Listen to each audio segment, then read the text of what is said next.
Hi, everyone. Thank you so much for being here. I think we're ready to get started, and I'll keep letting people in as they join. Great. Thanks, Nicole. I'd like to welcome everybody and thank you all for joining us today to learn about how we built so and where we're going. We meaning Sarah and Nicole. My name is Dr. Yolanda Becker, and I'm the host of today's webinar. We're joined today, as I said, by Sarah Miller, who's the president and founder of SOTA, and Nicole Nidia, who's our program director. And they're going to talk about an amazing grassroots initiative to educate students about organ donation. I got involved with SOTA when Sarah was just starting the organization at WashU. As a transplant center and former president of the Organ Procurement and Transplant Network, I realized early on the incredible impact that students have in getting the message out about life-saving organ donation. I'm struck by the incredible generosity of our donor families. I think my patient, Stephen Furkow, who's on the call, on the webinar tonight, also known as Breathe-In Stephen, exemplifies all the good that can come from organ donation. Stephen was born with cystic fibrosis. He literally struggled to breathe, something the rest of us take for granted.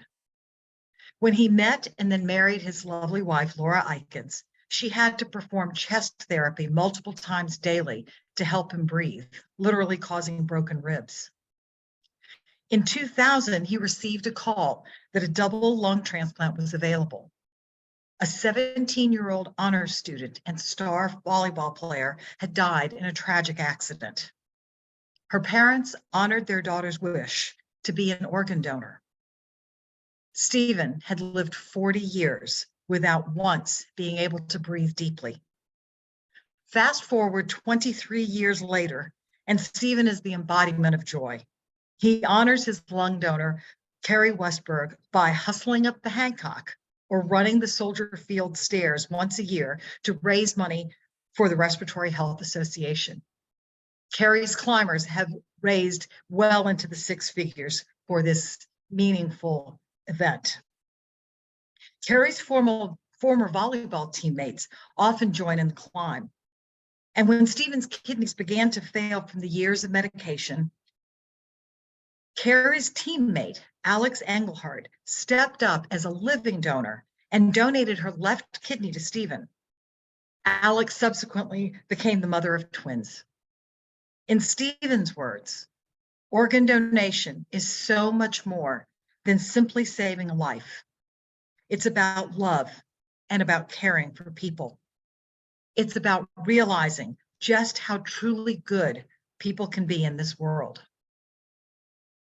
Student Organ Donation Advocates, or SOTA, grew from a tragic loss to an idea about education.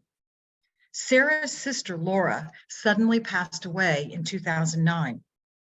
Laura was an organ donor, and in Laura's memory, Sarah started SOTA at a single college and grew it into a national organization that has today educated more than 50,000 students about organ donation.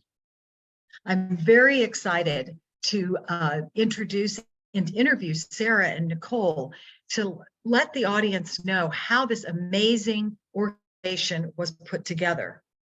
So Sarah, you learned about organ donation the hard way when you lost your sister Laura. Can you tell us a little bit more about how you felt when a social worker approached you about Laura being an organ donor? Thanks, Yolanda, and thanks for sharing your patient's story in the introduction. When I was just 12 years old, my sister suddenly passed away, and my parents brought me to the hospital that difficult Saturday day, and I had the opportunity to say goodbye to my sister. And before doing so, a social worker sat me down in her office and prepared me for what it would be like to see my sister. She explained how my sister would be connected to many tubes and wires that I had never seen before, as she wanted me to be prepared for this really difficult moment. And after she explained what it would be like to see my sister, she told me that my sister was eligible to be an organ donor. I had never talked about organ donation with family or friends. It wasn't a topic around the dinner table. although many other topics were, of course. And I heard this idea and I found it really interesting from the social worker, because I immediately thought something good could come out of this tragic, horrible day. So I said my goodbyes to my sister, and I went back to the waiting room where my family was, and my parents were, as you can imagine, quite frazzled. And there were so many decisions that we had to make that day, many tears that were being shed. But I had remembered what that social worker said. And I went up to my parents and I said, Mom and Dad, Laura should be an organ donor. She could save a life. And they weren't sure what they were going to do, if they were going to say yes to organ donation. It was another decision out of many, but they heard me and they decided to say yes to organ donation. And of course, in retrospect today, we're so glad that we did.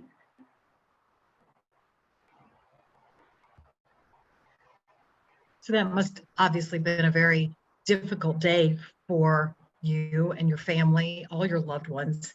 And how did you get through that day? And what types of things did you do to honor Laura's gift even before going to college? In the aftermath of losing my sister, people would often ask me questions that were very difficult, like how many siblings do you have? Or what is it like being without your older sister? And my very first form of advocacy was telling my story. And I think many of you on this call today have your own personal connections to organ donation and have a similar form of advocacy that you do. So people would ask me these questions, and I would respond by saying how my sister had passed away. And then I would transition into telling them about how, despite my sister passing away, she was able to save a life. And I realized through these conversations that people had never heard or thought about organ donation. People were asking me really basic questions about how organ donation worked, and I was able to provide them factual answers that encouraged them to really think about what organ donation could mean for them or for their family. And so through the process of telling my story, I was actually convincing people, even though it wasn't my goal at the time, I was convincing them to be supporters of organ donation, which was my first indication that peer-to-peer advocacy through storytelling is an incredibly effective means for advocacy. And so after telling my story to many people one-on-one, I realized that I could tell my story to larger audiences to change more opinions about organ donation and hopefully save more lives. And so throughout high school, I spoke to any audience that would allow me, whether it was my youth group or my school, my high school, or driver's ed classes in Milwaukee where I grew up. Any audience where I could find, I was eagerly sharing my story, specifically student audiences. That was my bread and butter.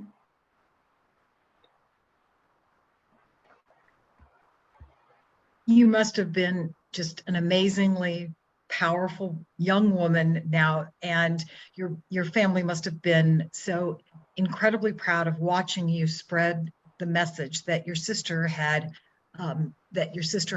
was able to magnify. So after you speaking to all of the student groups, you obviously saw that you could have an impact and your message could be multiplied many times over. So why did you want to create a student group to advocate for organ donation as a college student? How did you find the time to do that, and what drove you? When I went to college in 2014, I had been advocating for organ donation already for several years, and it felt like a natural progression to get involved on campus. I knew from the story I just told you how organ donation advocacy from a peer-to-peer perspective is really effective. And when you teach somebody young about the importance of organ donation, you don't only teach them today, but you create this ripple effect, right? The conversations that happen from now until many years to come. And you really create lifelong ambassadors for the cause. And so I knew I was passionate about this, and I knew it was effective. And so it made sense for me when I came to college to think about how I could continue to advocate. But I was frustrated to learn that there were no campus groups on my college campus. There was blood donation, there was organ donation, there were all sorts of hundreds of other clubs, but there was nothing for organ donation at Washington University in St. Louis, where I went to school. And so that's when I teamed up with my a few peers at the time. We went to a local organ procurement organization to get trained as a volunteer, and we got started with the first SOTA chapter. So you mentioned organ procurement organization, and for the members of our audience who might not be familiar or as familiar with the transplant world, can you talk a little bit about, what is an OPO and why were they so important to SOTA's mission, and how have you worked with them over the years? Organ Procurement Organization, or OPO, and actually we can switch to the next slide here. OPOs have a tremendous role in facilitating organ transplants across the United States and conducting advocacy for organ donation. And this advocacy piece is where, and here we can see that there's 4 goals: research, clinical support, donor family support, and advocacy. And we can see here that the advocacy piece is something that SOTA really gets behind, right? That's what we love to do here at SOTA. And organ procurement organizations are located across all of the United States, and each OPO has a specific service area. So here you can see the specific service areas. And I was volunteering in high school with Versity, the organ procurement organization in Wisconsin. And when I went to St. Louis, I became a volunteer at Mid-America Transplant. So I learned when I was young volunteering how organ procurement organizations could be tremendous supporters in my work as an advocate. And soon, when I would develop SOTA, became incredible partners to help us support numerous chapters across the country. So it sounds like they were very open to speaking with you and really wanted to partner, especially to get into the schools and have that peer-to-peer touch point. I know that a lot of our OPOs do have education programs, but I think it's so much more powerful coming from a peer. So I just want to switch a little bit, because obviously you had a lot of effects, Sarah. And Nicole, I'm wondering if you can tell a little bit about your story about, why did you decide to get involved with SOTA? And I understand that you didn't have a personal connection, meaning not being a donor family or having anyone in your family as somebody who was transplanted, but what got you involved? Yeah, I'll be totally honest and say it was Sarah. Her story, when I heard it for the first time at my first ever SOTA event, really sparked an interest in me, because I didn't have a personal connection to organ donation.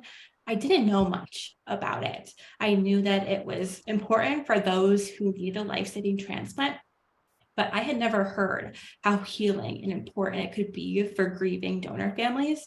So from then on, it became my passion. And I'm very proud to say that I don't think my story is unique, because so many of our students can resonate with the fact or the spark of interest. I know this because about half of our student leaders are high school students. And when they apply a SOTA chapter, they tell us about how their OPO came to their driver's ed class and they learned about organ donation for the first time, and a passion was sparked in them. So it's heartwarming to see so many students start a SOTA chapter for the same reasons why I got involved. I think it's powerful to see how grieving can turn into healing, and that the process of organ donation starts that process of healing, not only for the recipients, obviously, but also for the donor families. And so, Sarah, when did you realize that other students might be interested in starting a SOTA chapter? I love the bunny suits and the hats. I'm glad to see that you were all, wearing the booties and everything. But how did you know, beyond, wearing bunny suits, how did you know that students would be interested in starting a SOTA chapter? Yeah, so in those early years, starting in 2014, I was learning what it was like to start a chapter, right? There's so much involved with getting an organization off the ground, from creating a logo and a mission to finding funding.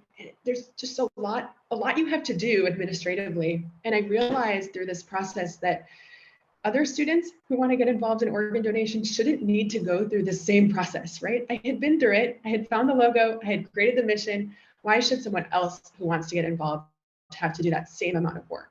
And then at the same time, I knew that there were students out there who were passionate just like me about organ donation, whether they're like Nicole and have more of a intuitive passion, right, from hearing someone's story, or they want to be they're a medical pre-med student, or they're connected personally, right, like I am, and so many of our students are as well. But I knew that there were other students out there who were passionate, and that we had the opportunity to make it easier for them.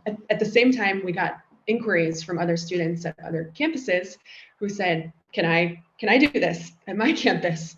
And we had a decision to make. Will we expand nationwide, which we had no idea what that really meant, or will we keep this as just a local successful program concentrated at WashU? I think it's amazing, and it's such a hard thing to take things to scale and to actually put yourself out there and do the hard things and actually do the hard things better.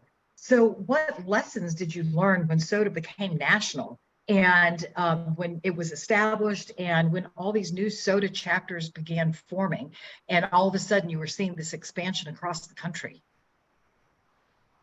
Well, I'll start with a few stories here. When we decided that we would expand, we had this interest coming in from other students. What we did is we had the SOTA at WashU leadership team, which Nicole was on at the time, I was on, and basically we split that SOTA WashU team into two groups. We had the group that was responsible for running the SOTA WashU chapter, and then we had the group I was leading, which was for our national expansion. And the three of us who were leading our national expansion at the time sat down in one of the classrooms in the business school, and we asked ourselves, what are we going to call this expansion, right? What are we going to call the movement that we're creating? And we looked at each other and we said, SOTA National? And then we remembered that we were one chapter in St. Louis and we were so far from being national. But we had a vision that we could be national, and we had goals that one day we could have 10 or even 20 chapters across the country. And so we bought the domain sotanational.org, and we got the Instagram at SOTA National, both of which we still have today. And we laughed and we said, one day we'll be national.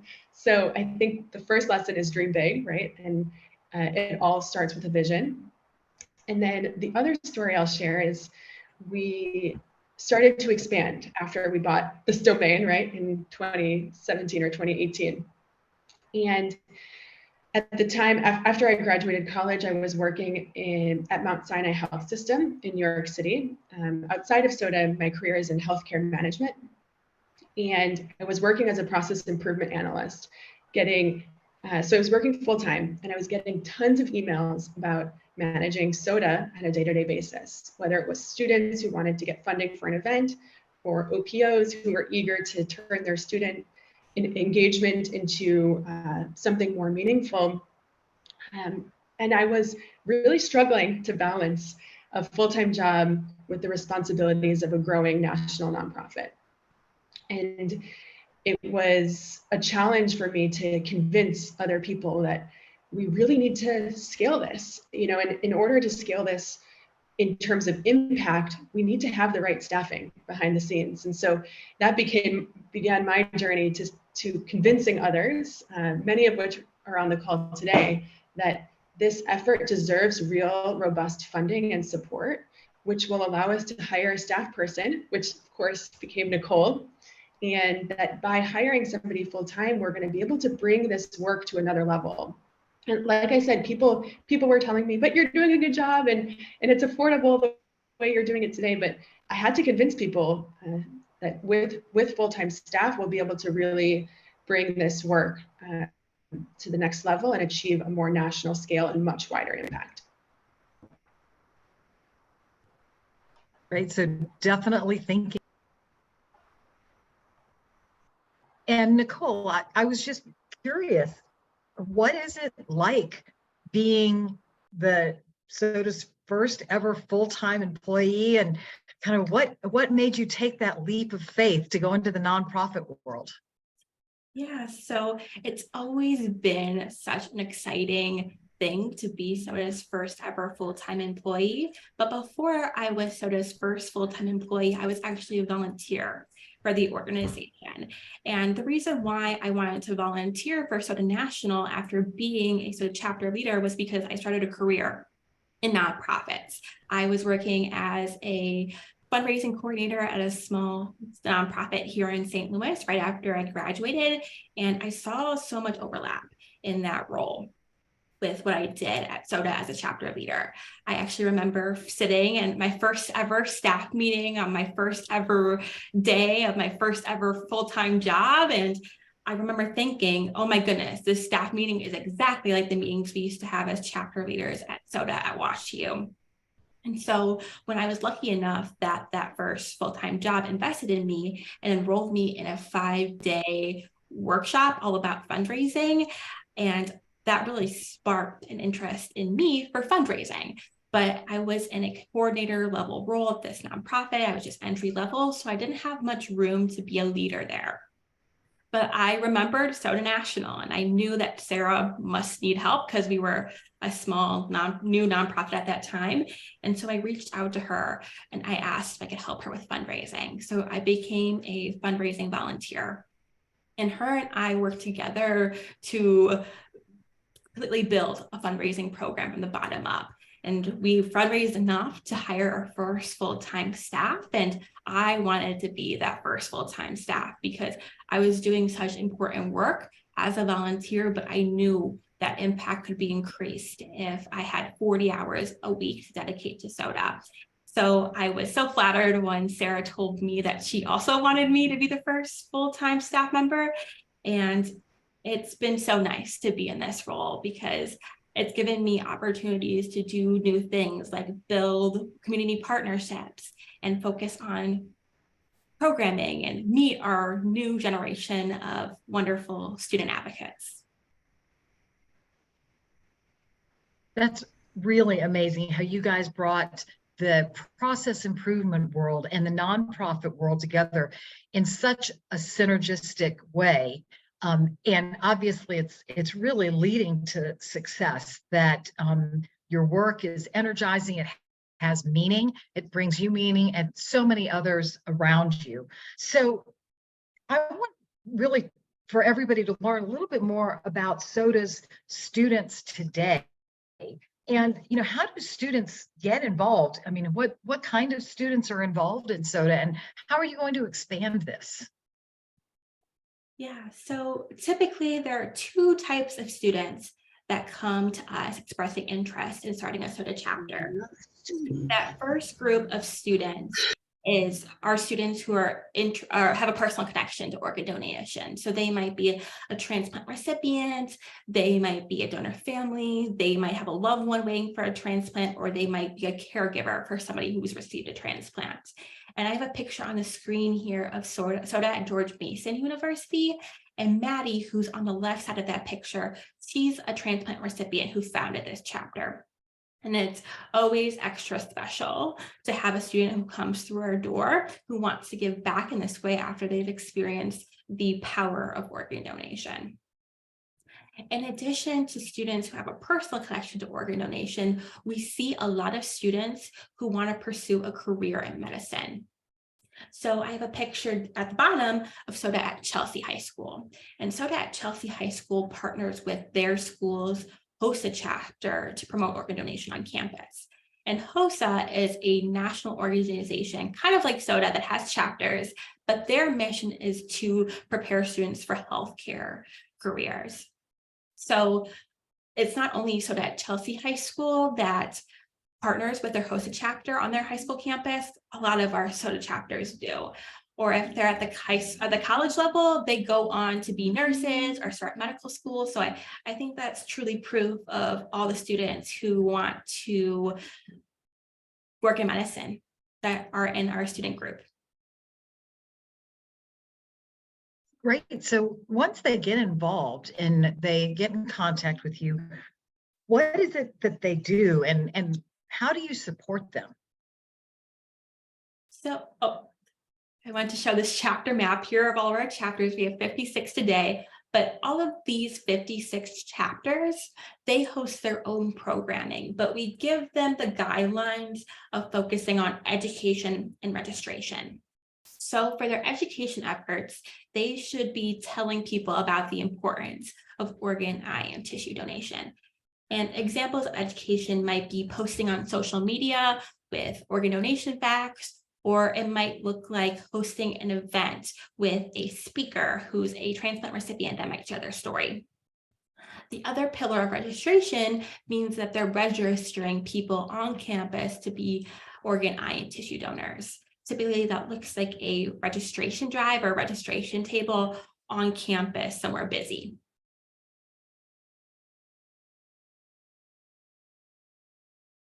That sounds like you're incredibly busy, and it's very exciting. So, you know, as a student, especially as a high school student and also going into college, how do you get the students comfortable with speaking to different people? And what are some of the exciting things that SOTA does differently to get students involved? I know that OPOs love having students involved, but for years have struggled to really get the message to high school and college students. So what is it that you're doing so differently that's gotten everybody so excited about getting involved with advocacy? Yeah, so in terms of resources and getting them to go out into their communities to educate and register people, we provide them with resources that are on our screen. And the reason why we provide them with this toolkit of resources is because Sarah struggled to start the first ever SOTA chapter. There were tons of different challenges and obstacles she had to overcome. And because of those challenges, we really see our role as to help students overcome these obstacles and reduce barriers for them, and also make advocacy fast and easy. So we provide them with anything that they need to be successful, whether that's pizza money for events or t-shirts, so that they can easily save lives. And to get students access to these resources and let them know that we're here to help them, we do a few creative things here at SOTA to engage new students. The first is our scholarship program. And thanks to Hearts for Russ and Second Chance Fundraising, we are going to be offering our third year of scholarships. And scholarships are really great because there are tons of students out there looking for funds to support their education. So when they're on scholarships.com or Googling what type of scholarships are out there, they're able to come across SOTA scholarships and learn more about how to advocate on campus with SOTA's help. We also do giveaways throughout the year for free for students.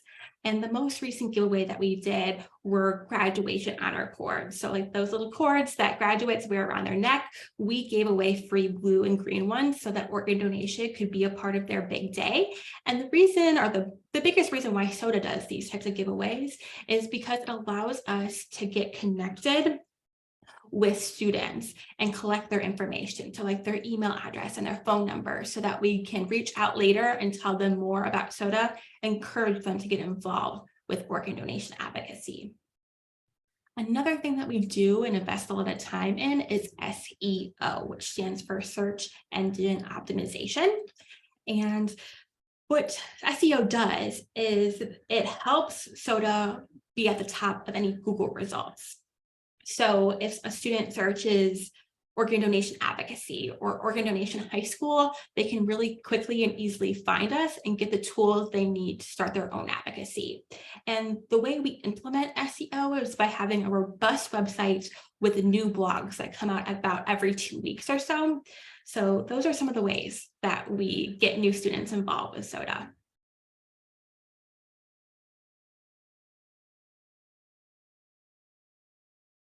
That's a tremendous amount of work. And you have so many initiatives going on. So is there something that you think is the secret sauce to making SOTA so successful? And really, it seems like students are seeking it out and coming to you. So what do you attribute all that success to?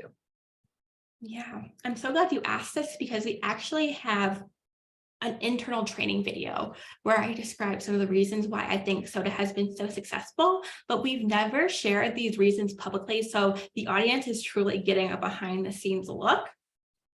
The first reason why I think SOTA has been so successful is our OPO relationships. We spent a lot of time over the past 35 minutes or so talking about why OPOs are so important to us and how they've been critical to our growth up to this point.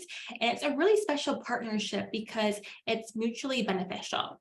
So SOTA is able to be a tool for OPOs to achieve their youth education goals, and in turn, OPOs serve as our students' in-person local support system.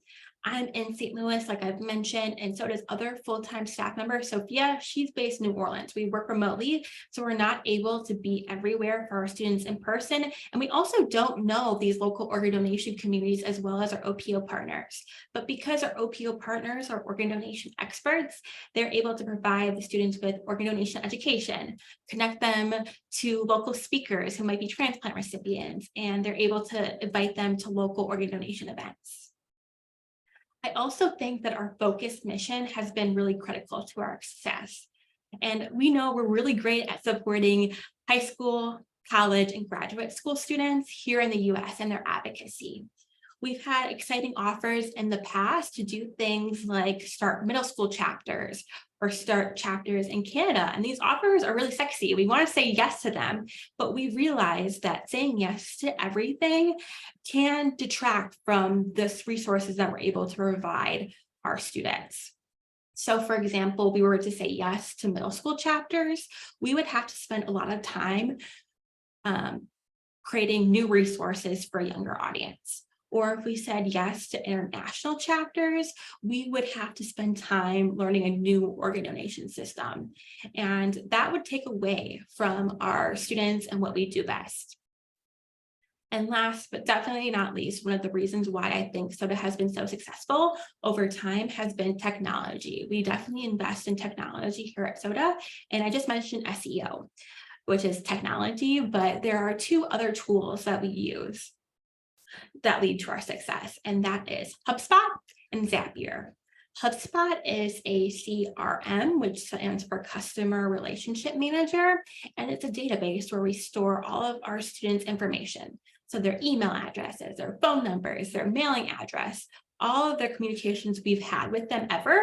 And this allows us and our team to know the history of our chapters and stay in touch with them. Zapier is a tool that lets us do automations.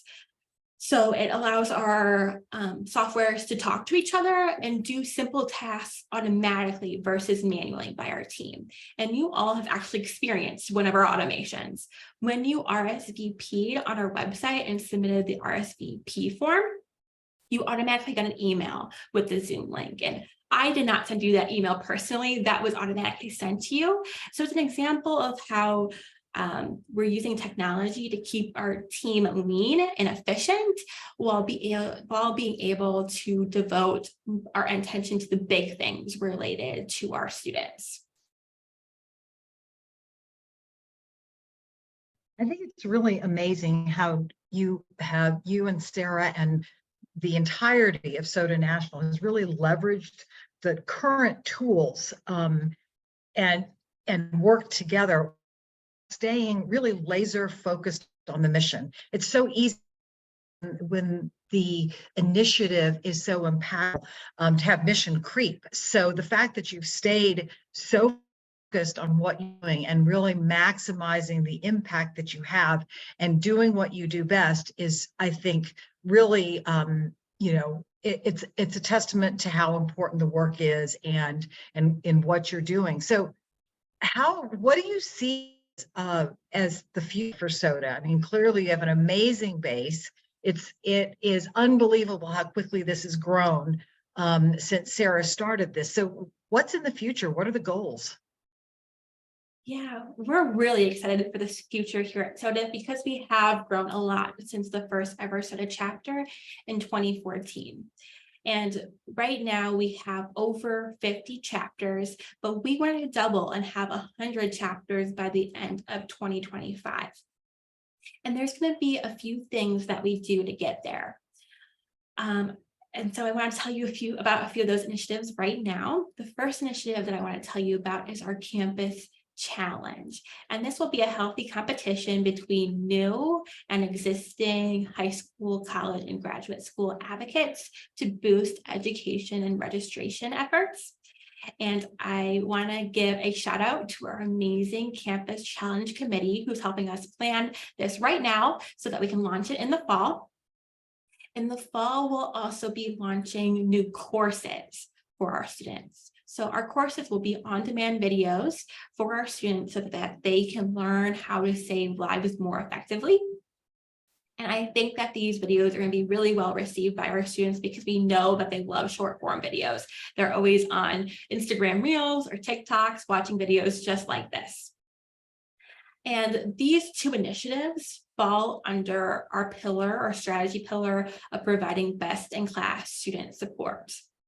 The other pillar that we're going to follow on our journey to 100 chapters is deeply rooted community partnerships. We spent a lot of time through the course of this webinar talking about how important OPOs are to us, and we believe that they're going to play a critical role in this journey to 100 chapters.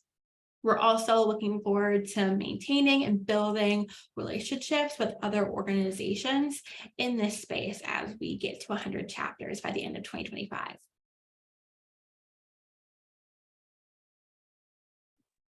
That's a really ambitious goal and really amazing. I think that certainly the short form videos are very impactful. I definitely recall Sarah and I had worked together when she was a college student, and then she'd gone on to a different venue. And then one day I opened my email and had this short form video saying, "Are you still interested in being involved with SOTA?" And the most amazing thing is when you get the thank you short form video when you have supported SOTA. So, I'd like to say that I really thank all of the hundreds of supporters that allow Sarah and Nicole and all of our chapters to do their work.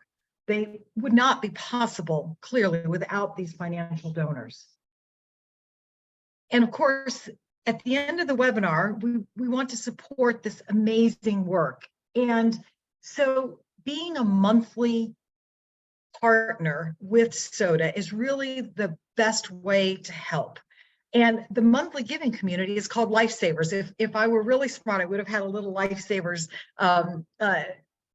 roll with me, but I didn't get time to get to the grocery store. But the monthly giving community are called the Lifesavers. And we hope that people on our call can join us, because for as little as $3 a month, the students can get information cards. For $8, they get stickers, and $18 a month allows them to get flyers. And then at the slightly higher giving levels, but certainly not terribly high, but at $36, you can sponsor a mentorship.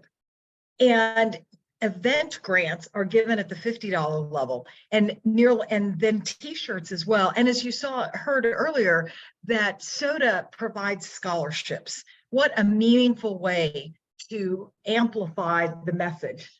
And we hope that we're able to count on your monthly gift, because that allows SOTA to predict their revenue, to think about growing our staff in a way that makes sense. It's a very, very nimble group that is so careful about how the dollars are set. It allows SOTA to focus on the students and plan for the future when they know what the monthly revenue is going to be. So we hope that while we grow to 100 chapters, that we can count on you to help the Lifesavers grow to a community of 50 members by May 7th.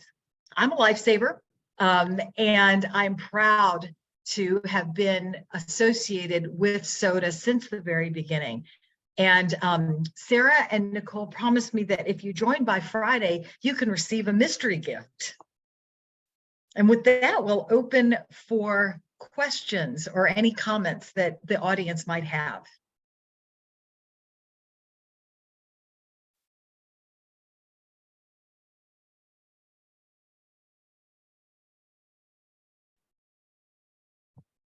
Well, I can make a comment or two. Thanks for introducing me in the beginning, Doc.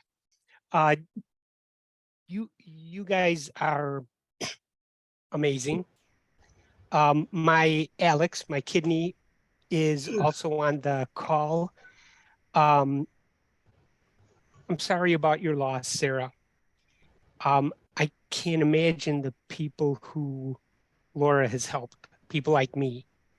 And this freaking blows my mind. I've learned so much about Carrie. She was 17 when she passed. She was in high school. I learned that she had a teacher who was a kidney recipient. I don't know what made her feel so strongly about organ donation, to tell her family twice in the month before she passed. But I also have no doubt it could have very well been someone like you guys. Someone from an OPO, someone from an organization who was telling other people the goodness of organ donation. And I'm alive because of that. And then I'm doubly alive because I connected with her friends and her volleyball teammates. And when Alex found out that I needed a kidney, her hand was up in a heartbeat. I do like to tell people that I'm slowly being rebuilt into a girl from Iowa.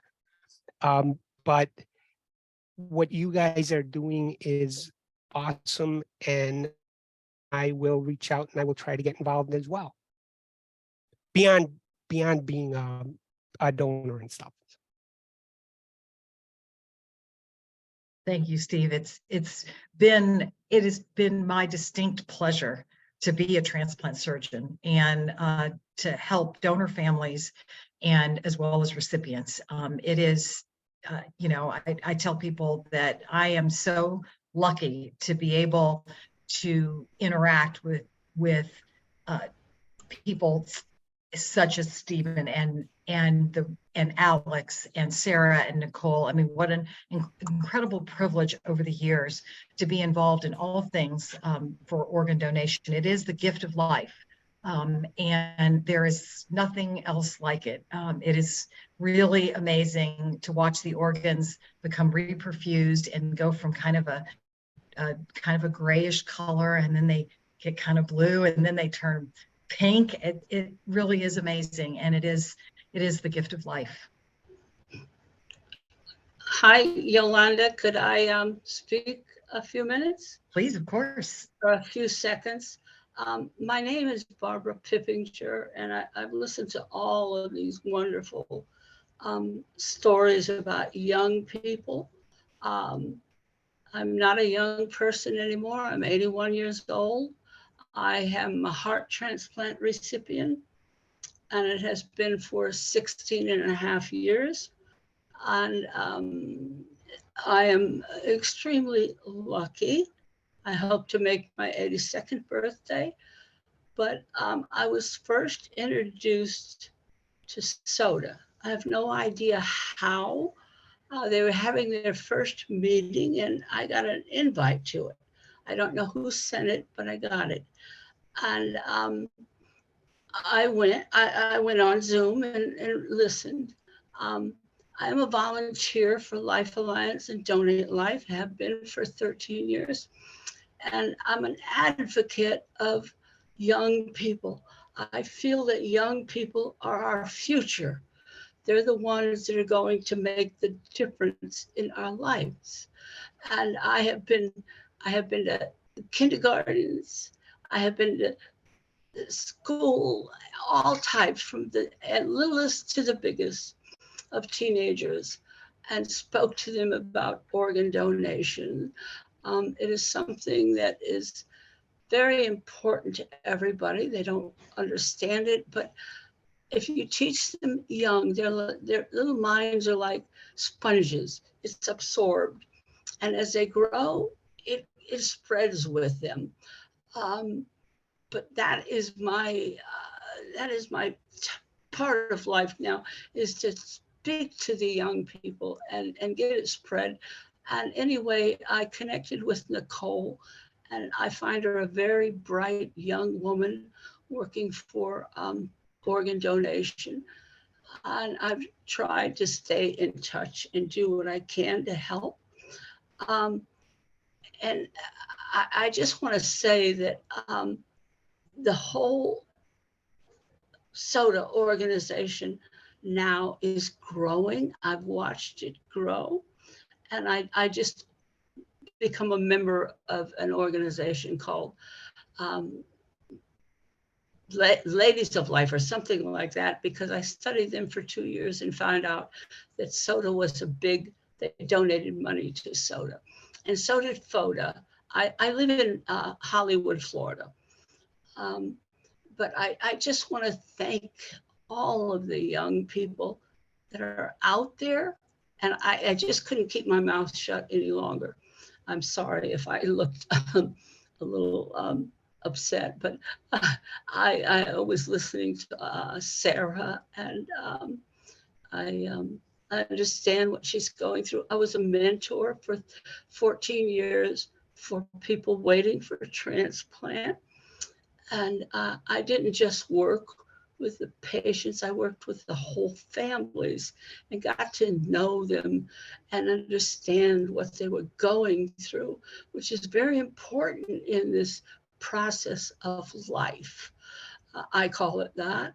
It is waiting for a re-life. I've always said that I was born in 1941. And I was born in a bed in a home in Iowa. And my second life began on the second floor of Jackson Memorial Hospital in 2006. And that's where I was reborn. And I was reborn for a reason. I don't know how long I have left, but he's giving me time, or she, for some reason. And I have to spread the word, Yolanda, that organ donation is so important, not only for us, for everybody. The whole community in South Florida, we have so many cultures. You can't believe. And some of the Hispanics and the people of color, they're on the waiting list the most for certain transplant. And you have to go out and you speak to them. You have to. And I find that the SOTA organization is doing that with their young people. They're getting out there and they're helping. And we've had runs and races and stuff down here, raising money for organ donation, all types, it doesn't matter. And they're working very hard. And Nicole and Sarah and everybody, we so appreciate it. We really do. I wish I could thank you in more ways than I can. But I do. I say thank you. And that's basically what I wanted to say. I've been very lucky and I've survived this long. And I hope to go on. They don't understand why I'm still around. Somebody 81 with a heart transplant for almost 17 years. It's unbelievable. But if I can turn 82, that'll be fine with me. And I can keep and spreading the word of SOTA. which is my biggest organization today, the young people that are getting out there and spreading the word of organ donation. And I appreciate everything you guys do. I really do. Well, And I thank just you. want to say thank you, because I might not be able to say it again, but I want to say it now. Nicole, your whole group, Sarah, I'm sorry for your loss, but thank you. Yolanda, thank you. And for that, I will say good night. And thank you for listening. Yeah, thank you for sharing. And I think that you and Steve and all of our recipients are just a testimony to how much in such a difficult time, how much it means when somebody gives the gift of life and donates organs. And you are, a living testament to why we do what we do. And Sarah, we're coming to the close of the hour. I do want to thank everybody for being here and wanted you and Nicole to have the opportunity to have closing remarks. Thanks, Yolanda, and thank you, Barbara and Steve, for sharing such powerful stories of organ donation. We're so grateful to all of you for being part of our community and for showing up today, either live or through the recording. This community only exists because of all of your support, and we're so grateful for the role that you play in our growth, and we hope that you'll join us on the path to 100 by being a lifesaver. You can sign up at sodanational.org/donate, and we hope to see you in our community soon. Thank you all so much for joining. I have a quick question. Okay, so I'm a student at Baylor, and I don't have a personal connection to organ donation, but I've been involved with volunteering since I was in high school. I'm a junior now, and I really want to start a chapter here, but I don't really know who to reach out to here on like my end to try and get that started. And so I was wondering if y'all have any like suggestions for that. Usually the Dean of Students is a good place to start. And there are usually student interest groups. And I would reach out to the Dean of Students or a similar level person at Baylor. It just so happens that I'm in Fort Worth, Texas. So I'm sure Sarah and Nicole can share my email with you, and I can help you from closer by than one would anticipate. Thank you. I would really appreciate that.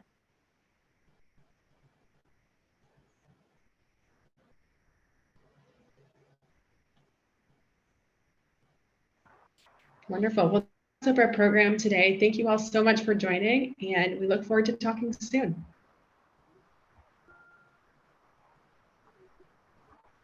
Bye, everyone.